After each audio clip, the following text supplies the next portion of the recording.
अस्सलाम वालेकुम, नमस्कार, सत श्री अकाल एंड गुड इवनिंग। मैं हूं आरज़ू काज़मी और हमारे साथ तृप्ति श्रीवास्तव हैं जो कि सीनियर जर्नलिस्ट हैं भारत से। बहुत शुक्रिया कि आज आपने ज्वाइन किया। Thank you so much. नमस्कार आरजू जी, धन्यवाद इस इनविटेशन के लिए। हमेशा बहुत अच्छा लगता है आपसे बात करके। हमेशा तो आप ही के चैनल पे मेरी बात होती थी। चले आज आप मेरे काबू आई हैं और आज मैं जरा आपसे वैसे ही क्वेश्चंस करूंगी जैसे आप मुझे बुलाकर करती है। तो सबसे पहले तो हम ईरान की ही बात करते हैं। और ईरान हम्म। में जिस तरीके से अटैक्स चल रहे हैं, तो सबसे पहले तो ये कि क्या दुनिया को और खास तौर पे अमेरिका को ऐसा लगता था कि ईरान इस तरह से रिस्पॉन्ड करेगा जैसे हुआ है? देखिए, ईरान में जो अटैक हुआ ये तो सभी को पता था कि अमेरिका ऐसा करने वाला है। और ये भी पता है कि जो इजराइल की जो एजेंसी है मोसाद, उसके पास सारे इनपुट्स रहते हैं, जैसे कि हम पिछले कई सालों से लगातार देखते आ रहे हैं। तो जब ये अटैक किया गया था तो अमेरिका को ये तो भरोसा था कि वो अपने जो एयरफोर्स है उसका इस्तेमाल करते हुए नेस्तनाबूद तो कर देंगे ईरान को। लेकिन ईरान इतना रिटेलिएट करेगा, एग्जैक्टली आप ये समझिए ना, ये वैसा ही है जैसे कि जब रशिया और यूक्रेन का वॉर शुरू हुआ था तो सभी लोग ये कह रहे थे कि 4 दिन में खत्म हो जाएगा। और आज कितने 4-5 साल होने को आ रहे हैं लेकिन वो खत्म नहीं हुआ। उसी तरह से ईरान ने जिस तरह से अपना टक्कर दे रहा है वो अमेरिका और इसराइल को, ये तो सभी जानते हैं कि अगर हम देखें, अगर डिफेंस के तौर पे अगर देखें तो उनकी मिलिट्री के सामने ईरान जो है वो टिकेगा नहीं, या जो उनके पास पावर है उसके आगे टिकेगा नहीं। उसके बावजूद इससे ये समझ में आता है, जो बार बार कहा जाता है ना कि 20 साल से ईरान ये कह रहा है कि हम तो तैयारी करके बैठे, तो ये तैयारी दिखाई देती है कि ये इतना लंबा, आज 15-16 दिन हो गए हैं पूरे इस वॉर को छिड़े हुए, और ईरान उस कंडीशन में है कि वो हॉर्मुज स्ट्रेट पे आकर अपनी शर्तें मनवाने की कोशिश कर रहा है। और लोग सोच भी रहे हैं कि अब इसको कैसे माना जाए। उसने एक तरह से अपनी पावर वहां पर दिखा दी है। दूसरी चीज जो अमेरिका ने सोचा था कि उनको ये लग रहा था कि जो उनकी टॉप लीडरशिप है उसको खत्म कर देंगे तो मामला वहीं के वहीं खत्म हो जाएगा, जैसा कि अभी वेनेजुएला से उन्होंने हम्म। राष्ट्रपति को उठा लिया। या हम इराक में अगर देखते थे कि जैसे सद्दाम हुसैन को खत्म कर दिया, या लीबिया में हमने जिस तरह से देखा था कि वहां पर जो गद्दाफी को हटा दिया, तो एक तरह से रिजिम चेंज की जो बात ये कर रहे थे, वहां पर जिसको आजकल मोज़ैक इफेक्ट बोल रहे हैं, कि उन्होंने जिस तरह से अपनी लीडरशिप के नीचे नीचे तैयार कर रखी थी। देखिए अर्जुन, यहाँ पे एक बहुत इंपॉर्टेंट बात जो ये है ना कि जिस तरह से अमेरिका कार्रवाई करता है, ईरान उस पर बारीक नजर रखता है। चाहे वो इसराइल के ऑपरेशन हो, चाहे वो अमेरिका के ऑपरेशन हो, पिछले 20 सालों में जो जो उन्होंने किए, उन्होंने बहुत बारीकी से नजर रखी, जो देख के समझ में आता है। उन्हें ये पता है कि वो किस तरह के एक्टिविटीज करेंगे और उसके बाद किस तरह के उसके नतीजे निकलते हैं, जो उन्होंने देखा है। तो उन्होंने इस तरह की तैयारी शुरू कर रखी थी कि आप टॉप लीडरशिप को मारेंगे तो एक सेकेंड लीडरशिप तैयार है, और अलग अलग मिलिशियाज उनके तैयार हैं। तो वो जो तैयारी उनकी दिखाई दे रही है उससे वो वॉर खिंचता जा रहा है। और अमेरिका के लिए डेफिनेटली कि इतनी टक्कर की उनको शायद उम्मीद ना हो, लेकिन जो मिल रही है अब उससे अब फंस तो गए, निपटना तो पड़ेगा। बिल्कुल ऐसा ही है, लेकिन जाहिर है कि अमेरिका के लिए भी एक बहुत हैरत की बात होगी। कैसा हो गया, वो तो बहुत कमजोर समझ रहे थे ईरान को, कितनी सैंक्शंस भी लगी हुई हैं, हर तरह की पाबंदी भी है। लेकिन ईरान ने जिस तरीके से बाकी गल्फ कंट्रीज को टारगेट किया, वो भी अमेरिका की ही वजह से, जो उनकी बेसिस थी या जो मिलिट्री इंस्टॉलेशन थी उसके ऊपर। तो उसके बाद आपको नहीं लगता कि अब जो है वो यहाँ पे जो बात चल रही है पाकिस्तान में, कुछ लोग कहते हैं कि जिसमें शायद गल्फ कंट्रीज साथ ही दे रही है ईरान का, क्योंकि वो अपने आप तो अमेरिका को हटा नहीं पा रहे अपनी कंट्री से। तो क्या इसके भी चांसेस हैं कि गल्फ कंट्रीज कहीं ना कहीं ईरान को सपोर्ट कर रही हूँ? देखिए, गल्फ कंट्रीज के साथ जो सबसे बड़ी प्रॉब्लम ये रही है ना, ईरान और बाकी की जो गल्फ कंट्रीज, और ईरान जिस तरह से हमले कर रहा है, आपको तो खुद पता ही है कि गल्फ कंट्रीज की सिक्योरिटी का पूरा जिम्मा अमेरिका ने लिया हुआ है। और आज से नहीं है ये, सेकेंड वर्ल्ड वॉर के बाद जब सऊदी में तेल वेल निकला था तब से उनका ये पैक्ट चल रहा है। पूरी तरह से आप जब अपनी सुरक्षा के लिए, अपनी सिक्योरिटी के लिए अमेरिका पर डिपेंडेंट हैं। और ये भी बात यहाँ पे गौर करने वाली है कि आप जब अमेरिका ने ये तैयारी कर ली थी और ये साफ दिखाई दे रहा था कि अमेरिका अटैक करेगा, तो गल्फ कंट्रीज बिल्कुल नहीं चाहती थी। जो ओमान में बातचीत चल रही थी जिसके लिए कि बीच का रास्ता निकाला जाए, वो बिल्कुल नहीं चाहते थे कि ऐसा हो, क्योंकि उन्हें ये पता था कि अगर ऐसा हुआ तो ईरान अब अमेरिका पे तो जाके बम नहीं गिरा सकता।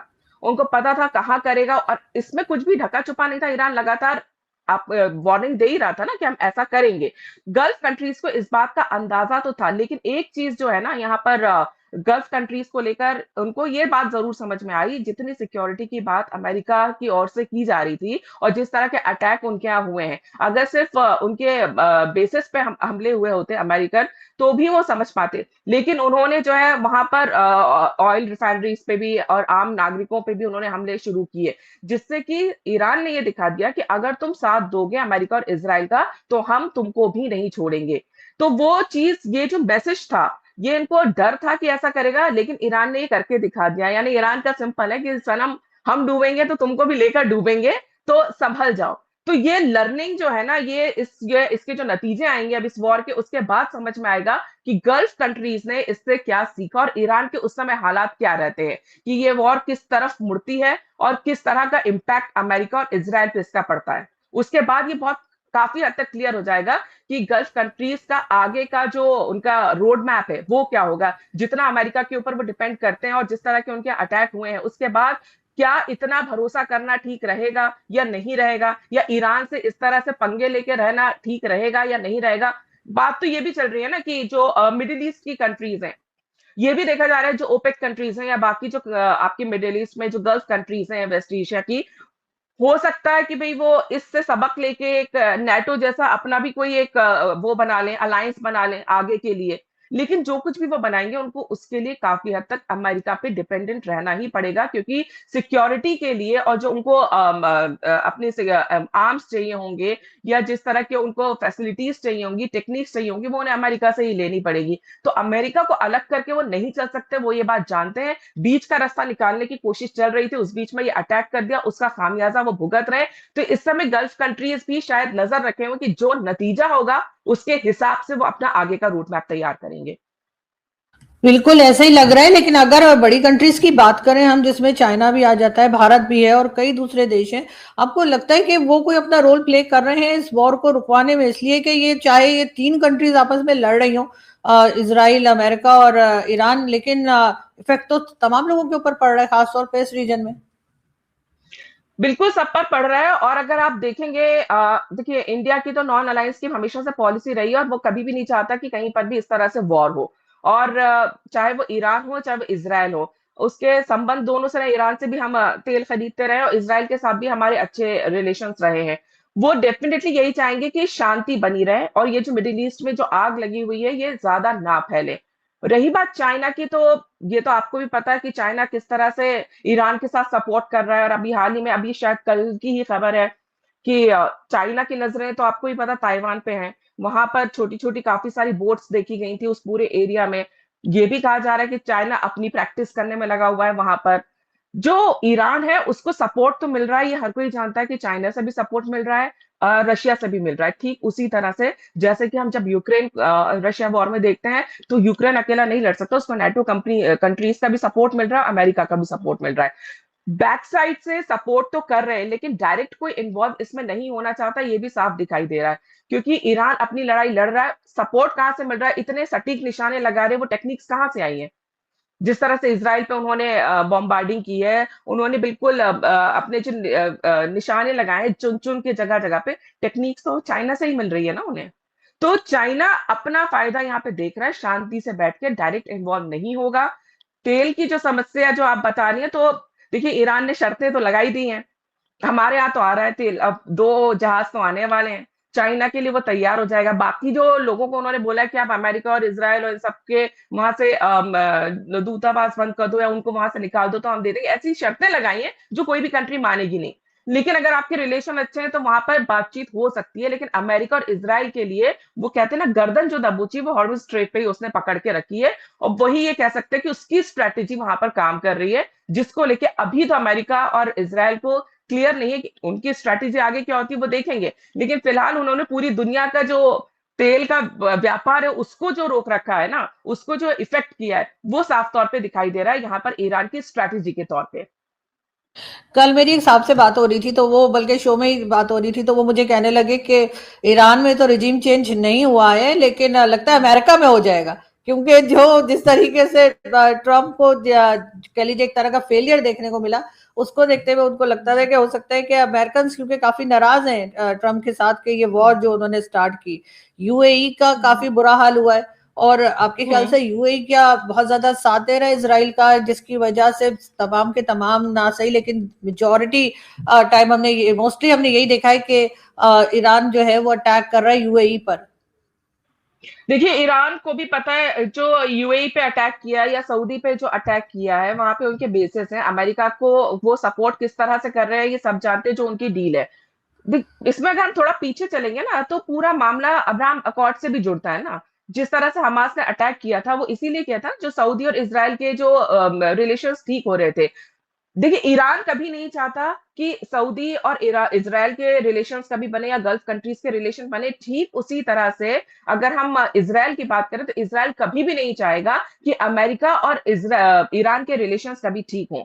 अगर हम इस पूरे मामले के थोड़ा-सा पीछे चलेंगे ना, तो आपको याद होगा कि 2015 में जब ओबामा की गवर्नमेंट थी यूएसए में, तब उन्होंने एक न्यूक्लियर डील साइन की थी ईरान के साथ। उनको लगा था कि इस एरिया में इतना वो हो रहा है, और उनको ये भी कहा था सैंक्शन हटा देंगे। न्यूक्लियर डील हुई थी, उसको joint comprehensive plan of action कहा गया था, जिसमें उनके न्यूक्लियर जो एक्टिविटीज थे उसको कंट्रोल करने की बात कही थी, और उसमें कुछ टाइम भी रखा गया था। इज़राइल की तरफ से नेतन्याहू ने वहां जाकर, अमेरिका में जाकर बकायदा इसका विरोध किया था और कहा था कि इनके साथ डील नहीं करना चाहिए, लेकिन ओबामा नहीं माने और उन्होंने डील कर ली। इन 3 सालों के बाद जब 2018 में डोनाल्ड ट्रंप आए हैं सत्ता में, उन्होंने आते से ही उस डील को फाड़ दिया। उन्होंने कहा कि हमें नहीं करना है इससे बात। लेकिन इन 3 सालों में एक बहुत बड़ी घटना भी हुई थी उसी 2018 में। ये गए थे इज़राइल की मोसाद ने एक ऑपरेशन किया था, और ये वहां जाके ईरान के अंदर से वो न्यूक्लियर प्लान के उनके सारे डॉक्यूमेंट्स 50,000 के आसपास वो पेजेस थे और डिजिटल एविडेंस वो लेकर आए थे। एक बहुत बड़ा ऑपरेशन उन्होंने किया था। उसके बाद ट्रंप बने यहाँ पर, और उन्होंने प्रेस कॉन्फ्रेंस करके बताया था कि ये लोग डील तो कर रहे हैं कि ये न्यूक्लियर बॉम्ब नहीं बनाएंगे, लेकिन ये इनके डॉक्यूमेंट्स है। तो वो एज वहां पर लिया, और उसके बाद ट्रंप आते हैं और वो कहते हैं कि ये तो मान नहीं रहे, हम नहीं करेंगे। तो बेस वहां से बनना शुरू हो गया था, क्योंकि इज़राइल कभी नहीं चाहेगा कि अमेरिका और ईरान के संबंध सुधरे, और यहाँ ईरान कभी नहीं चाहेगा कि सऊदी और इज़राइल के रिलेशंस कभी बेहतर हो। और ये जो लड़ाई है ना, यहाँ पे आके इज़राइल को ये लगा कि जो ईरान है वो सुनने वाला नहीं है, और इसके लिए लगातार जो उकसाया जा रहा है, क्योंकि उनके लिए तो एग्जिस्टेंस की लड़ाई है। उनको पता है न्यूक्लियर पावर अगर ये हो गया ईरान, तो बाकी के जो गल्फ कंट्रीज हैं, उनसे भी वो सपोर्ट मिलना शायद कम हो जाए, क्योंकि एक उम्मा की भी तो बात होती है ना। अगर ईरान आपका न्यूक्लियर पावर बन गया, तो उनके लिए एक मुस्लिम कंट्री पावरफुल हो जाएगी। तो ईरान के साथ जो इज़राइल के है, उनका सीधा-सीधा ये है कि भई तुम अगर पावरफुल हो गए, तो हमारा एक्जिस्टेंस खत्म हो जाएगा, क्योंकि उनका तो मोटो ही वो है ना कि death of Israel, death of America. और इसके लिए अमेरिका को उसने तैयार किया, और ये पिछले 2018 में जब ट्रंप आए थे, तब से चल रहा था। फिर बीच में बाइडेन आ गए, अब दोबारा ट्रंप आए, तो उन्होंने अपना जो उनका प्लान ऑफ एक्शन है, उसको उन्होंने यहाँ पे इम्प्लीमेंट कर दिया।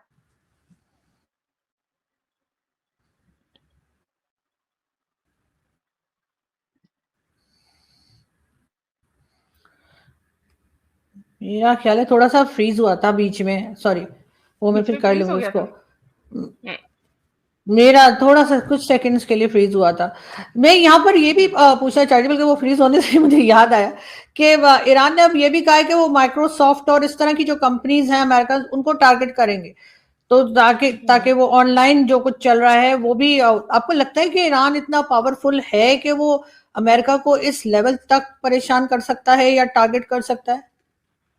देखिए, अभी जो सूरत हाल चल रहे हैं, और ईरान जिस तरह से अपना रिएक्शन दे रहा है, रिटेलिएट कर रहा है, इस समय ये कहना, मतलब हम इसमें कुछ भी नहीं कहा जा सकता। ईरान ये कर भी सकता है। अगर मोसाद वहां जाकर इतने उनके जो जितने भी उनके वो जासूसी उनके काम है वो कर सकता है, वहां पे जाके सीक्रेट ऑपरेशंस कर सकता है, तो ऐसा तो नहीं है कि ईरान नहीं करता होगा, या ईरान को इसके बारे में मालूमात नहीं होगी कि वो कर रहे हैं तो हम नहीं करेंगे। इनके बीच में तो ये सीक्रेट ऑपरेशन चलते ही रहे ना। और हर जगह पे, चाहे वो आप मोसाद की बात करो, चाहे वो आप ईरान की बात कर लो, आईआरजीसी की बात कर लो, इनके हर जगह जासूस फैले हुए हैं। ईरान की बात करें तो हिजबुल्लाह, हमास, हूती की तो हम बात करते ही करते हैं। इसके अलावा भी इनका भी अपना एक बड़ा नेटवर्क है जो ये कर सकता है। और जो 20 साल से तैयारी की बात कर रहे हैं, शायद इस तैयारी में ये भी शामिल हो, क्योंकि जिस तरह से ईरान ने अभी रिटेलिएट किया है, और ईरान अगर कुछ बोल रहा है इस पूरे मामले में, आप देखिए ना 28 फरवरी के बाद से जिस तरह से अमेरिका ने कहा हम कर देंगे हमला, ईरान ने बोला हम तैयार बैठे हैं, तो उसने हमला भी किया और ईरान ने अपनी तैयारी भी दिखा दी। तो जो बोल रहे हैं, एक नैरेटिव वॉर भी यहाँ चल रहा है। और जिस तरह से ईरान ने अपना दिखाया है रिटेलिएट करके, और जिस तरह से वो हमले कर रहा है, ये तो तय बात है कि अमेरिका और इसराइल को ये समझ में आ गया कि इतना आसान ईरान नहीं है जितना कि वेनेजुएला था, जितना इराक था, जितना लीबिया था। और ये बात उनको पहले से अंदाजा था, लेकिन शायद ईरान ने अपनी तैयारी बहुत जोरों शोरों से करके रखी हुई थी, और वो भी भुक्तभोगी बैठे हैं। उनके तो अंदर के कितने जासूस निकले, चाहे वो साइंटिस्ट हो, कहाँ कहाँ मोसाद ने अपने एजेंट बैठा कर रखे थे। तो उस लेवल पे भी उन्होंने तैयारी की होगी, और अगर धमकी दे रहे हैं तो हो सकता है कि ये कर भी सकते, क्योंकि इस समय किसी के बारे में कुछ कहा नहीं जा सकता। और एआई का टाइम है, सपोर्ट चाइना से मिल ही रहा है, हम्म। टेक्निकल सपोर्ट जो चाहिए होता है रशिया से आपको मिल ही रहा है। सामने भले कोई नहीं आ रहा है, लेकिन आप ये देखिए ना कि कमाल की बात है, लेकिन जब यूक्रेन रशिया वॉर चल रहा था तो अमेरिका कह रहा था शांति बनाए रखो। अब ईरान अमेरिका इसराइल वॉर चल रहा है तो रूस कह रहा है शांति बनाए रखो। ये पूरा जियो पॉलिटिकल सिनेरियो जो है बहुत तेजी से बदल भी रहा है, और उसको पढ़ने के लिए बहुत ध्यान से चीजों को देखना भी पड़ता है। बिल्कुल ऐसा ही है, लेकिन हर दूसरे दिन कोई नई न्यूज़ होती है, और ज़ाहिर है कि इस वजह से भी लोगों को लग रहा है कि जैसे आप भी कह रही हैं कि हर कुछ दिन के बाद या बल्कि कुछ आवर्स के बाद जो है कुछ ना कुछ चेंज हो रहा होता है और कोई ना कोई नई न्यूज़ आ रही होती है। लेकिन अगर हम यहाँ पर बात करें अफगानिस्तान की, तृप्ति, और पाकिस्तान की, और कहा ये जाता है, हमारे यहाँ तो खैर यही कहा जाता है, जो वहां से आईएसपीआर की तरफ से जो प्रेस रिलीज आती है या जो टीवी चैनल्स बात करते हैं कि जी भारत जो है वो अफगानिस्तान को ऐसा करने के लिए कह रहा है और अपनी वॉर जो है वो अफगानिस्तान के थ्रू जो है वो लड़ी जा रही है। ये और बात है कि पब्लिक कितना यकीन कर रही है कितना नहीं वो भी सभी जानते हैं। लेकिन यहाँ से भी कल रात को भी अटैक किया गया दोबारा हम्म। अफगानिस्तान पे, और उससे पहले अफगानिस्तान ने पाकिस्तान पे किया, लेकिन उससे भी पहले पाकिस्तान ने भी किया था। क्या लग रहा है आपको कि पाकिस्तान अपने आप को उलझाता जा रहा है? एक तरफ सऊदिया के साथ हमने जो डिफेंस पैक्ट करके रखा है, उसमें भी अगर सऊदिया पे ईरान अटैक करता है तो कहा जाएगा कि जी पाकिस्तान जाए और बचाए या लड़े जो भी। तो आपको क्या लग रहा है कि हम किस मुश्किल में जो है अपने आप को करते चले जा रहे हैं, और क्या ये खुद हो रहा है या यहाँ की कोई ऐसी, एज अ जर्नलिस्ट मतलब मैं आपसे पूछ रही हूँ कि हम्म। यहाँ पर आपको क्या लग रहा है इनकी पॉलिसीज कहाँ पे गलत हो रही है, पाकिस्तान की गवर्नमेंट की भी और मिलिट्री की भी? बिल्कुल, क्योंकि आप भी वहां पे पत्रकार है, मैं भी यहाँ पे पत्रकार हूँ, तो हम सिर्फ पत्रकार के तौर पे ही देख के बता सकते हैं ना। आप वहाँ के गवर्नमेंट के बारे में कुछ स्टेटमेंट देने के लिए कोई बाध्य ना मैं यहाँ पे। लेकिन जो सिनेरियो दिख रहा है, और जो पाकिस्तान के लिए इस समय एक ही लाइन में कहूंगी कि रजिया फंस गई गुंडों में। आप चाहे आप उसको जियोपॉलिटिकल इंटरनेशनल सिनेरियो में देखें, चाहे आप आपके जो रीजनल जो कॉन्फ्लिक्ट चल रहे हैं आप उसमें देखें। आपने यहाँ सऊदी से पैक्ट कर लिया, सऊदी अगर अमेरिका के साथ है, अमेरिकन बेस पे हमला कर रहा है, आप पाकिस्तान सऊदी का साथ देगा, तो इनडायरेक्टली आप अमेरिका के साथ साथ इसराइल का साथ दे रहे हैं, इसराइल जिसको कि आपने कभी भी मान्यता नहीं दी है। हाँ, दूसरी बात, आप यहाँ ईरान से पंगा नहीं ले सकते हैं। इंटरनेशनल कम्युनिटी में देखें तो अभी पाकिस्तान के पास भी शांति बनाए रखने के लिए के अलावा और कोई चारा नहीं है। लेकिन अगर इंटरनल आप देखो, आप जो बात करते हैं कि भाई भारत अफगानिस्तान को सपोर्ट कर रहा है, जिस तरह की बात कर रहे हैं, तो आप ये बताइए ना, अफगानिस्तान और पाकिस्तान की दुश्मनी कब से है? भारत से भी पहले से है ना, 1948 से ही है ना। इकलौता देश था ना अफगानिस्तान जिसने यूएन में उसको मान्यता नहीं दी थी, रिकॉग्नाइज नहीं किया था पाकिस्तान को। तो अफगानिस्तान तो शुरू से ही था। जब आपका ये जरूर है कि बीच में एक समय आया था जब वो वॉर चल रही थी अफगानिस्तान में, इन्होंने मुजाहिद भेजे थे और आपने यहाँ पे उनके मुजाहिदों की फैमिलीज को बसा लिया था। 1996 से 2001 के बीच में संबंध अच्छे थे जब रिकॉग्नाइज पाकिस्तान ने भी। लेकिन ये बिल्कुल साफ बात है कि अफगानिस्तान पाकिस्तान के साथ क्यों रिश्ते नहीं चाहता, ये आपसे बेहतर कोई नहीं जानता। जो पूरा खैबर पख्तूनख्वा का पूरा इलाका है केपीके का, वहां पर डूरेंट लाइन जो है वो लेकर पूरा मसला चल ही रहा है। हैरानी की बात ये होती है कि पाकिस्तान की सबसे बड़ी प्रॉब्लम जो यहाँ से बैठ के आपको दिखाई देती है कि ये बहुत जल्दी ना प्री सेलिब्रेशन करते हैं, चाहे वो क्रिकेट का मामला हो, चाहे वो पॉलिटिक्स का मामला हो, चाहे वो जियो पॉलिटिक्स का मामला हो। उन्होंने आप तो अच्छी तरह से जानती हैं, जब इमरान खान की खुशी का कोई ठिकाना नहीं था, जब अमेरिका यहाँ से निकला था अफगानिस्तान से, और उनको तो लगा था हमारे तो बस भाई आ गए और अब हम इनको यहाँ भेजेंगे, वहां भेजेंगे, कश्मीर में भेजेंगे और वो हमारा सपोर्ट करेंगे। हुआ क्या? आज इमरान खान तो खुद अपने हालात देख ही रहे हैं। और रही बात इस वक्त तालिबान की, तो किस तरह से आप देखो टीटीपी के किस तरह के हमले चल रहे हैं, वो बिल्कुल भी पाकिस्तान को अपना दोस्त नहीं मानते। और इसके पीछे की क्या वजह है ये आपसे बेहतर कौन जानेगा, क्योंकि भरोसा नहीं है।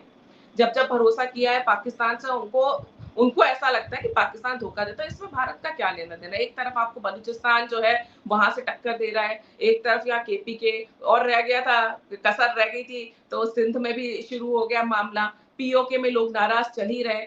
पाकिस्तान इस समय सऊदी का साथ देने के बजाय बल्कि सऊदी से बोलेगा कि हमारा साथ दो, सऊदी भी नहीं देगा। तो ये जो आपका जो पैक्ट हुआ है ना, ये अपने आप में एक ऐसा रहस्यमय पैक्ट है ना, जिसमें समझ में ही नहीं आ रहा कोई साथ दे रहा है या नहीं दे रहा। आप बताइए ना, तालिबान अटैक कर रहा है, क्या सऊदी ने क्या क्या सपोर्ट किया वहां से आपको? या अगर सऊदी पे हमले हो रहे हैं तो पाकिस्तान बयान देने के अलावा और क्या कर रहा है? तो आपका पैक्ट भी तो सिर्फ कागजी रह गया ना।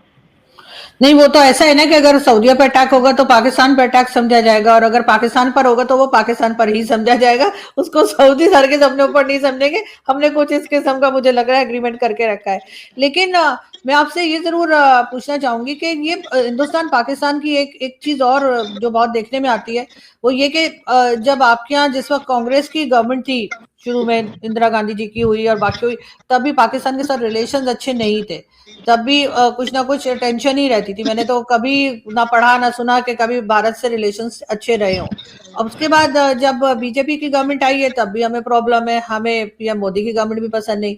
आप लोगों के साथ भी जब पाकिस्तान में कोई भी गवर्नमेंट आए, इमरान खान की जितनी बुराइयां आप लोगों ने की शायद हमने भी नहीं की। तो लेकिन अब इमरान खान जेल में, तो सबसे ज्यादा आप ही लोगों के मीडिया में कहते हैं कि जी इमरान खान को अंदर कर दिया, असल लीडर तो वही है।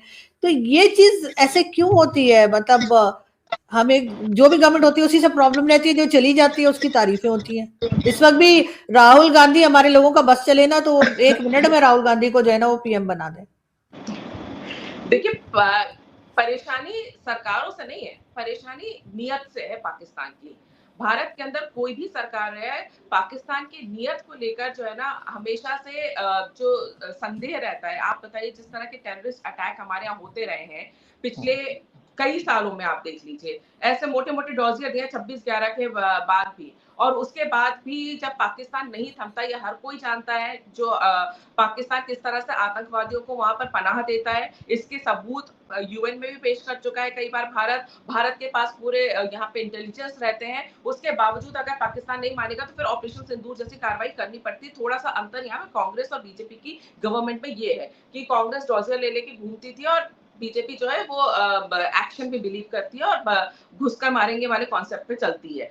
लेकिन दोनों ही, अगर कोई भी सरकार रहे यहाँ पर, अगर आपकी पाकिस्तान की नीयत, जो भी वहां पर आते, चाहे आप वहां इमरान खान आएंगे, चाहे अभी आसिम मुनीर हो, चाहे उसके पहले बेनजीर भुट्टो हो, चाहे नवाज शरीफ रहे हो, मुशर्रफ रहे हो, भारत को लेकर अगर आपकी नीयत साफ नहीं है, भारत के अंदर अगर आप टेररिज्म फैलाने की कोशिश करेंगे, कश्मीर के मुद्दे को लेकर आप इस तरह से अड़े रहेंगे, और कश्मीर में आप जिस तरह के आतंकवाद को फैला रहे थे, कोई भी देश हो, भारत जैसा देश या कोई भी देश हो, वो उसको कभी भी एक्सेप्ट नहीं करेगा। फिर वहां पे आपकी किसी की भी सरकार आ जाए, अगर नियत आपकी खराब है भारत को लेकर, कश्मीर को लेकर, तो वो कोई भी सरकार उसको बर्दाश्त नहीं करेगी। तो वो भी, भारत का भी वही हाल है। आप जहां तक बात कर रहे हैं, तो उनके या आपके जितनी भी सरकारें आई हैं, वैसे तो 5 साल कोई सरकार चलती नहीं है, स्टेबिलिटी कभी पाकिस्तान में रही नहीं है। लेकिन जब जब वहां पे कोई भी सरकार ये बात कुछ करते हैं, यहाँ पर हमने अमन की आशा चलाई, वहां पर आपने कारगिल कर दिया। कोशिश भारत ने जब जब की है, धोखा मिला, इसलिए भरोसा जो है ना वो टूट चुका है। आपके जितने भी सियासतदान वहां पर आए हैं, उन्होंने कभी भारत को ये भरोसा नहीं दिया कि पाकिस्तान की तरफ से भारत के अंदर कोई आतंकवादी कार्रवाई नहीं होगी। वो तो मानने को ही तैयार नहीं है, जबकि हम सबूत देते रहे। और यही वजह है कि कभी भी भारत और पाकिस्तान के बीच में सरकारें कोई भी आए जाए, लेकिन वो संबंध नहीं सुधर पाते, क्योंकि भरोसे की कमी बहुत ज्यादा है। पाकिस्तान जब तक अपने यहाँ से आतंकवादियों को पनाह देना नहीं छोड़ेगा, भारत में आतंकवाद फैलाना नहीं छोड़ेगा, तब तक भारत के साथ संबंध तो नहीं सुधर सकते। और यही हमारी हमेशा से पॉलिसी भी रही है। लेकिन इस वक्त जो डोनाल्ड ट्रंप जिस तरीके से जहाज गिराते जा रहे हैं, उनसे वो बता नहीं रहे किस कंट्री के गिरे हैं, लेकिन वो बस ये कहते हैं 6 से शुरू हुए थे, 11 तक पहुंच गए। तो हमारी तो चले और रीजन है, हम तो उनसे जाहिर है IMF, वर्ल्ड बैंक और क्या कुछ हमें चाहिए होता है। लेकिन आप लोगों की इकोनॉमी तो काफी स्ट्रांग है, तो आप क्यों पीएम मोदी उनको नहीं कहते कि भाई आप क्या बात कर रहे हैं, कौन से जहाज बता रहे हैं, किस कंट्री के बता रहे हैं? एक एक जो पलट के जैसे किसी स्टेट की तरफ से जवाब जाना चाहिए, वो जाता हुआ दिखाई नहीं दिया भारत की साइड से। आप एक बात बताइए, डोनाल्ड ट्रंप रात में सोते हैं और सुबह क्या बोलेंगे, ये कोई जानता है? वो तो हर तरह की बात करते हैं। वो तो कह रहे थे कि मैं जब वो प्रेसिडेंट बने थे तो वो तो पीस मेकर बन के आए थे, उनको तो नोबेल पीस प्राइज़ चाहिए था। वो कह रहे थे वो पूरी दुनिया में जो है वो वॉर रुकवा देंगे। आज वो खुद ही वॉर कर रहे हैं। डोनाल्ड ट्रम्प की जो बातें हैं, उनकी क्रेडिबिलिटी अंतर्राष्ट्रीय स्तर पर बहुत ज़्यादा गिरी है, इंटरनेशनली उनकी क्रेडिबिलिटी बहुत गिरी है। अभी आपने खुद शुरू में कहा था कि अमेरिकन खुद नाराज़ हैं उनसे। वो किस तरह की बातें करते हैं और उसपे आप अगर बार-बार रिएक्ट करोगे, तो बेसिकली ये है कि उसमें ज़रूरत ही नहीं है, क्योंकि सच क्या है वो साफ-साफ दिखाई दे रहा है। वो आज अगर 6 बोल रहे हैं, कल 8 बोल रहे हैं, परसों 11 बोल रहे हैं, परसों 25 बोल देंगे, तो ये जो सुन रहा है उसको भी समझ में आ रहा है ना। अब रोज़ बोलेंगे आप भारत थोड़ी ना बोलता रहेगा, नहीं-नहीं हमारे तो नहीं गिरे थे, नहीं-नहीं हमारे 11 नहीं गिरे, हमारे 25 नहीं गिरे। उनको पता है कि जो डोनाल्ड ट्रम्प बोल रहे हैं, उसपे कोई भी इंटरनेशनल कम्युनिटी या इंटरनेशनल कंट्रीज़ जितनी भी हैं, वो बहुत ज़्यादा भरोसा नहीं करती हैं, क्योंकि उनकी आदत है बड़बोलेपन की। वो सुबह उठ के कुछ भी बोल सकते हैं। पाकिस्तान के लिए क्या-क्या रेप बोलते हैं। आपके तो शहबाज शरीफ को हम देखते हैं हाथ जोड़ के खड़े रहते हैं उनके सामने। कुछ भी बोल सकते हैं वो, इसलिए हर बात पे प्रतिक्रिया देना ये भारत की डिप्लोमेसी में नहीं है। भारत की डिप्लोमेसी में जो है वो साफ-साफ दिखाई दे रहा है कि वॉर चल रही है, हमारे यहाँ तेल रुका, लेकिन हमारे 2 जहाज़ आ रहे हैं, आगे भी बात चलेगी। ईरान के साथ आपका कॉन्फ्लिक्ट चल रहा है, हमारे लेकिन जो दिक्कतें थी ऑयल की वो हमारी पूरी हो रही है, हमारी डिप्लोमेसी ये है। हम ज़्यादा बयानबाज़ी नहीं करते, हमारे लिए इज़राइल में जो लोग मर रहे हैं उनके लिए भी दुःख है, ईरान में जो मर रहे हैं बेकसूर लोग उनके लिए भी दुःख है। इज़राइल से भी हमारे संबंध वैसे ही है, हम वहाँ पे भी यही बोलेंगे शांति बनाए रखो, ईरान से भी यही बोलेंगे। तो हर बात पे डोनाल्ड ट्रम्प की बातों पर प्रतिक्रिया देना, और आप खुद देखिए ना कि एक और मसला चल रहा है कि एप्स्टीन फाइल्स आ गई, एप्स्टीन फाइल्स आ गई, इसके बाद ये हुआ। आप एक बार सोच के देखिए, भारत या पाकिस्तान जैसे देश में अगर एप्स्टीन फाइल के किसी बड़े लीडर का नाम जिस तरह से डोनाल्ड ट्रम्प का हज़ारों बार लिया गया, उनकी जिस तरह के विजुअल्स हैं, अगर आ जाते तो पूरा का पूरा करियर चौपट हो जाता। हमारे यहाँ इतनी मोरालिटी रहती है जनता के अंदर भी लोग सवाल पूछते हैं। आप ये बताइए कि एप्स्टीन फाइल के बाद सबके नाम उछले, सब कुछ हुआ, क्या नुकसान हुआ डोनाल्ड ट्रम्प का उसमें? वो अटैक कर रहे हैं, वो जो भी कर रहे हैं, वो मामला वहाँ पर दब गया, इसलिए बार-बार लोग ये भी कह रहे हैं कि एप्स्टीन फाइल को दबाने के लिए बात की जा रही है, जो काफ़ी हद तक दिखाई इसलिए दे रहा है, क्योंकि बात तो कर रहे हैं लोग कि देखिए डोनाल्ड ट्रम्प ने हमला कर दिया, एप्स्टीन फाइल है, लेकिन एप्स्टीन फाइल के क्या असर होंगे, उस पे कोई बात नहीं कर रहा। ना अमेरिका की जनता ये बोल रही है कि एप्स्टीन फाइल अब वो शिफ्ट हो गई कि वॉर क्यों करवा दी। तो जो डोनाल्ड ट्रम्प कर रहे हैं वो निश्चित तौर पे definitely it's not good for America, क्योंकि अमेरिका की इंटरनेशनल लेवल पे बहुत ज्यादा इमेज खराब हो रही है। चाहे वो उन्होंने जो वेनेजुएला में किया हो, चाहे वो ग्रीनलैंड को लेके जो उन्होंने हरकतें की, अपने ही दोस्तों को दुश्मन बनाना, अपनी ही बातों से पलट जाना, सुबह उठकर कोई भी फंकी सी बात कर देना, अपनी बातों पे टिके ना रहना, आज कुछ कल कुछ, तो वो जो एक क्रेडिबिलिटी है एक व्यक्ति की वजह से अगर किसी देश की जाती है, तो वहां की जनता वहां पे फैसला करेगी, डेमोक्रेसी है वहां पर।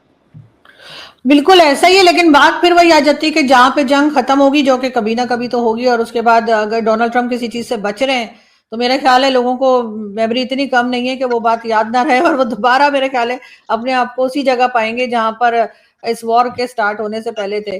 और बहुत शुक्रिया कि आपने आज ज्वाइन किया, हमेशा की तरह मुझे बहुत अच्छा लगा आपसे बात करके, और बहुत सी चीजें जाहिर है कैसी रहती हैं जो एज ए जर्नलिस्ट हम लोगों को डिस्कस करते रहना चाहिए। थैंक यू सो मच कि आपने ज्वाइन किया, बहुत शुक्रिया। Thank you so much. Thank you.